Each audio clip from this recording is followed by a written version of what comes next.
Saran untuk melakukan penulisan itu yang pertama itu kita harus mengumpulkan materi dari hasil penelitian ya. Biasanya itu yang paling signifikan ya terlihat dari hasil penelitian itu kan biasanya kan kurva gitu ya, gambar-gambar atau peta segala macam gitu ya. Itu perlu dikumpulkan dengan segera kemudian segera disusun. Nah, yang berikutnya itu adalah membuat outline. Secara hierarki ataupun secara linier itu biasanya orang membuat seperti pointers gitu ya. Yang kemudian kalau ini ditulis biasanya sudah bisa langsung dikasih nomor gitu ya. Satu-satu apa, satu dua apa dan seterusnya ya.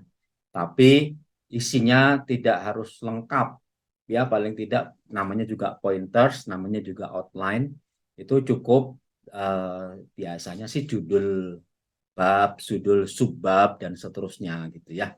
Nanti kira-kira di itu diisi apa begitu ya. Biasanya bentuk ataupun format outline-nya seperti ini. Nah, dari apa yang pernah saya ketahui dan pernah saya baca, ada juga orang-orang yang berpikir secara non-linear gitu ya, membuat outline-nya itu menggunakan mind map ya. Mungkin Anda pernah dengar apa yang disebut sebagai mind map begitu ya. Konon ya katanya ini lebih apa ya? Lebih sesuai dengan pola berpikir orang-orang yang mungkin tidak terlalu linear seperti yang tadi saya contohkan, tapi mungkin bisa agak acak begitu ya, sehingga tidak terlalu terlihat berurut dari atas ke bawah gitu ya. Nah, tapi ini hanya sekedar contoh saja. Siapa tahu coretan-coretan dalam format uh, mind map ini bagi orang-orang tertentu atau bagi Anda mungkin malah bisa lebih bermakna gitu ya. Jadi intinya harus disesuaikan dengan kebutuhan dan kebiasaan. Nah, terus draft ya.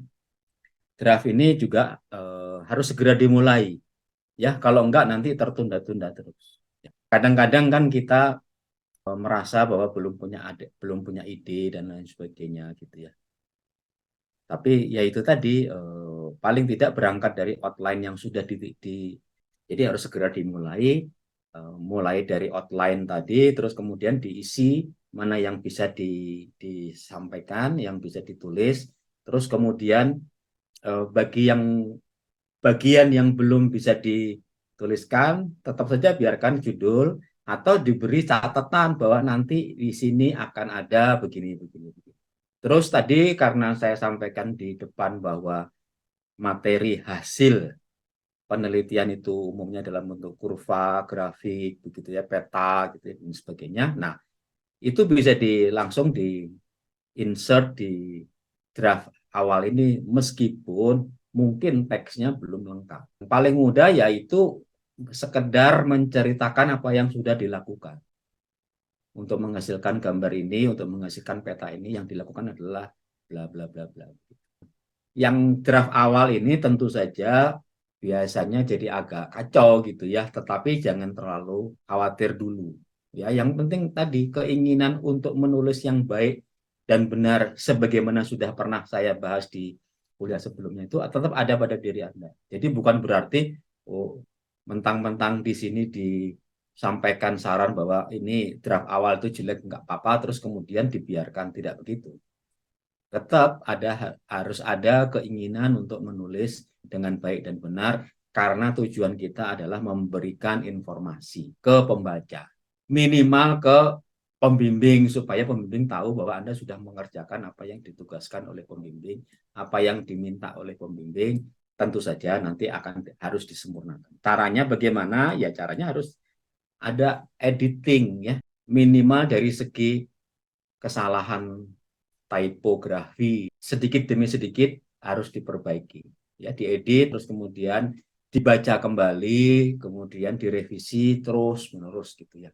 Memang jadi melelahkan ya, makanya waktu di awal kemarin saya sudah sampaikan meskipun dalam bahasa Indonesia, dalam bahasa kita menulis itu memang melelahkan ya, terutama sekali lagi kalau kita memang punya target bahwa tulisan kita adalah tulisan yang baik, yang bisa dibaca orang gitu ya.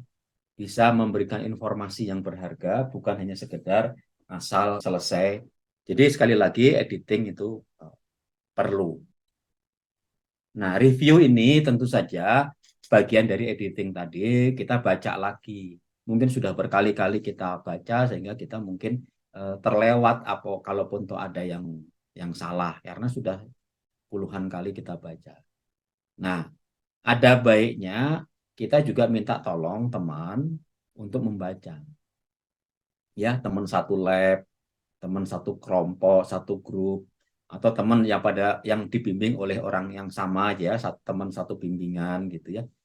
Oleh karena itu kan kemudian vocabulary-nya bisa nyambung, bisa kenal kan gitu.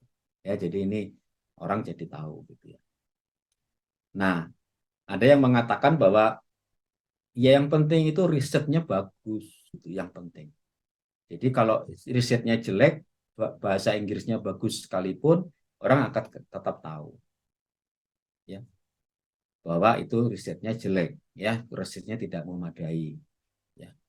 Tapi di lain pihak juga kalau penyampaian kita jelek gitu ya, maka tidak tertutup kemungkinan penelitian kita yang bagus sekalipun itu tidak bisa diketahui orang. Orang tidak tahu bahwa itu yang kita lakukan itu sesuatu yang bagus karena kita menulisnya tidak benar diterima. Jadi harus ada cari pertolongan lah ya.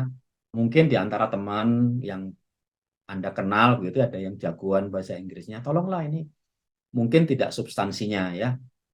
Syukur-syukur dengan substansinya sekalian. Kalau bidangnya sama begitu ya. Tapi kalau misalkan substansinya tidak bisa dikoreksi sekalipun, kalau ini bahasa Inggris misalkan, ya cari yang bisa kira-kira memberikan masukan mengenai tata bahasanya gitu ya.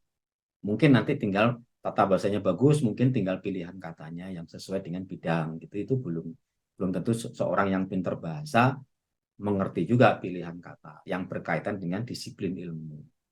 Jadi carilah gitu ya bantuan.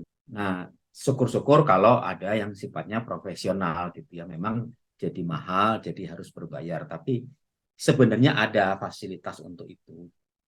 Nah, berikutnya adalah format ya, review format ya.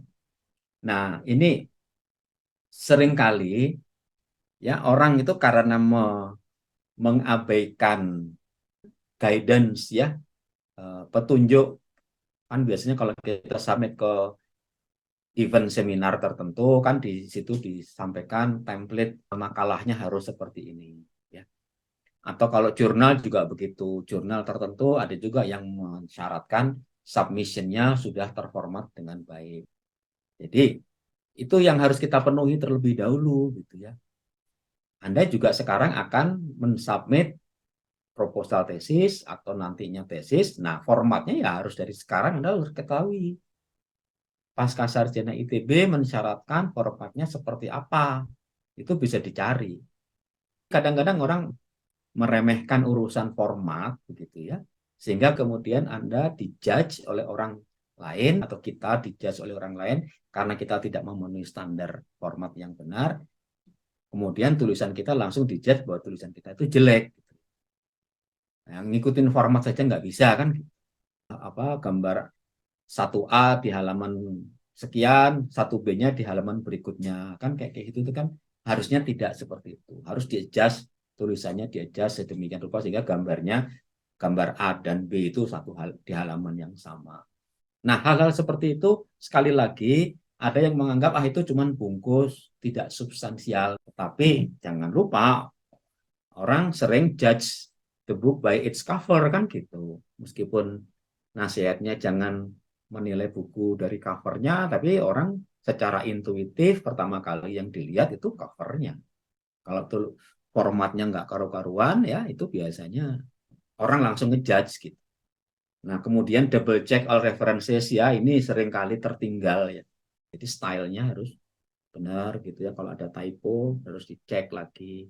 Penomoran kalau perlu gitu ya, gambar 1, 2, 3. Begitu gambar dihilangkan satu, nanti nggak urut jadi 1, 2, 3, 5 gitu ya. Nah itu persamaan juga gitu. Persamaan dikurangi ditambah penomorannya bisa otomatis sebenarnya gitu ya, tidak perlu kita secara manual ngecek lagi. Tapi ya itu tadi, kalau tidak cermat itu akan ada saja yang ketinggalan. Ya, itu perlunya dibaca lagi, terus kemudian diminta orang lain membaca, siapa tahu itu bisa. Karena sekali lagi format, apalagi pustaka itu ya apa referensi itu kan formatnya macam-macam tuh. Kadang-kadang itu terlewat ya, dan sebenarnya tidak perlu mikir itu ya, cukup ngikutin aja pola yang diminta seperti apa, ya sudah kita samakan dengan pola yang ini yang kita sudah copy paste cepet-cepetan dari sumber yang lain gitu ya. Nah, itu kemudian kita adjust, kita atur gitu ya. Nah, sekali lagi penulisan itu memang berat ya. Setiap orang ya mau tidak mau kalau sudah terjun ke dunia akademik ya, meskipun kemudian tidak jadi dosen, tidak harus jadi peneliti, tapi itu secara akademik kan itu dunia yang sudah agak berbeda, jadi harus mau tidak mau harus dijalani, dipelajari. Nah, ini kutipan yang sering juga saya sampaikan. Kalau Anda pernah membaca ya satu tulisan yang wah, tulisan ini bagus nih, mudah dimengerti gitu ya. Apa runut gitu ya, jelas. Itu artinya orang yang menulis itu sudah menginvestasikan waktunya secara intensif untuk menulisnya dengan usaha yang besar gitu ya. Jadi jangan dikira bahwa kalau ada tulisan yang bagus, mudah dibaca, mudah dipahami, ya, enak dibaca, Anda jadi mudah mengerti. Itu effort luar biasa sudah dihabiskan oleh orang yang nulis. Ya, itu yang penting. Jadi artinya kalau nanti Anda ingin menghasilkan sesuatu yang seperti itu, mau tidak mau Anda juga harus punya effort ya yang luar biasa untuk menghasilkan tulisan yang enak dibaca, mudah dipahami, informatif gitu ya, memberi manfaat, bahwa menulis itu bukan hanya sekedar Anda memenuhi kewajiban untuk menyelesaikan tahap pendidikan, tapi harapannya adalah itu jadi bagian dari legacy Anda ya. Nanti minimal abstraknya ada di perpustakaan, digital library ITB. Akan dibaca oleh orang seluruh dunia yang mengerti bahasa Indonesia atau yang bahasa Inggris, versi bahasa Inggrisnya itu menjangkau seluruh dunia. Ya, itu artinya apa? Artinya itu jejak digital dalam konteks akademik ya seperti itu. Ya, artinya ya harus baik, gitu ya, harus bagus supaya orang jadi punya penilaian yang bagus terhadap umum. Ya.